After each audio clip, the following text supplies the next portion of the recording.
tradition po namin is pupunta kami sa bahay ng cousins ko. We will spend Christmas and New Year together. Gigising kami ng 12, tapos sasabihin na, okay lang niyo matulog kasi pag di kayo natulog si Santa, hindi dadating, hindi bibigay yung gifts niyo. Pag Christmas, sa titas kami kumakabe. Andun yung excitement na parang, uy, may gift ba ako under the Christmas tree?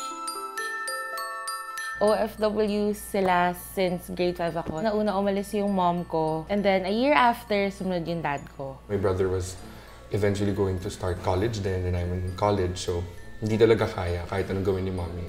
She was juggling 3 jobs eh. Bago pa po ako ma-conceive, ano po siya, seaman na po. Wala po siya nung pagpanganak sa akin. Yung dad ko, nandun siya hanggang ngayon. Alis sila for a few years, then babalik sila, tapos alis ulit sila. 2011, she went back to Abu Dhabi and she worked in the airport ulit. And until today, that's her job. Minsan po kasi, 1 year po siya nawawala dito. And pag dumarating naman po siya, minsan 2 weeks, 3 weeks. If hindi sila nag-work abroad, hindi talaga kaya nung ina-earn nila dito sa Philippines.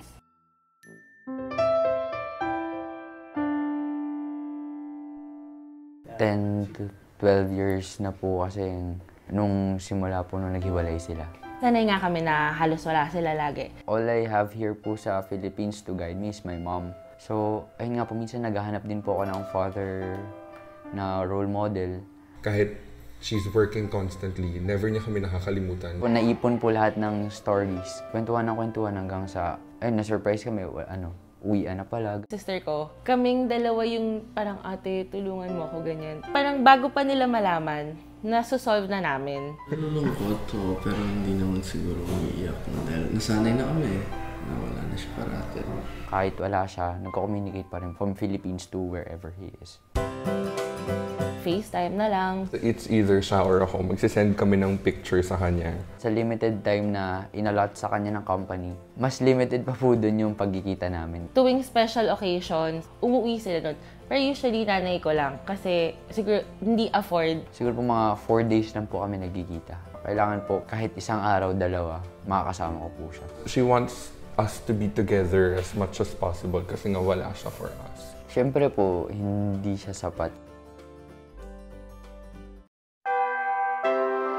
When my grandmother called me, sabi niya parang, Firas, kakausapin ka daw ng mommy mo.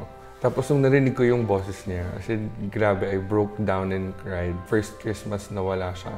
So doon ko naramdaman na sobrang namimiss ko talaga yung mom ko. Iba pa rin yung parang parents mo yung nandoon na, oh, Happy New Year, Merry Christmas, ganyan. Yung inggit na parang, oh, sana nandito sila. There's this one time po when I was in grade 5. Nung Christmas, may nagpatugtog nung ambas ko, ay kayo saya, kung kayo ay kapiling na.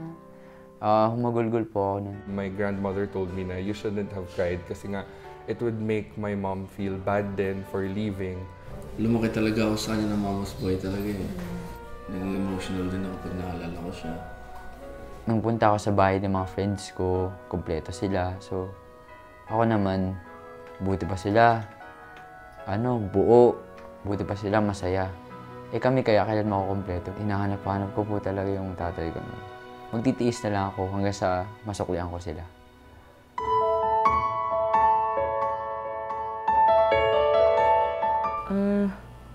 Wala talaga akong maalala. Meron ba? Wala po akong maalalang sa Pasko na nakakasama ko siya. Last year ata, first time namin makasama yung mom ko mag-Christmas. 12 na. Parang, Merry Christmas, ganyan. Tapos may i-hug ka. Tapos parang dun, yun lang yung pinaka-naalala ko na, oh, nahug ko yung mama ko. Sinabi ko kay mommy na, mauwi ka naman, gano'n. Sige, babawi na lang siya. Other time. I wish we could be closer. Kasi may times minsan na parang hindi ko talaga siya kilala. When Christmas wishes, makumpleto rin kami nila mommy every Christmas. For once, gusto ko maging complete kami and happy.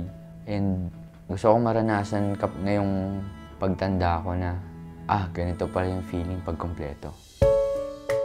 Thank you kasi even if umaalis kayo, you make sure na you give us everything na kailangan namin, more than what we need paminsan.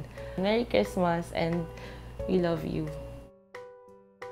Ibigyan mo ako ng chance na patunayan ko sa'yo na bibigay ko sa'yo lahat ng mga good grades na gusto mo na makita.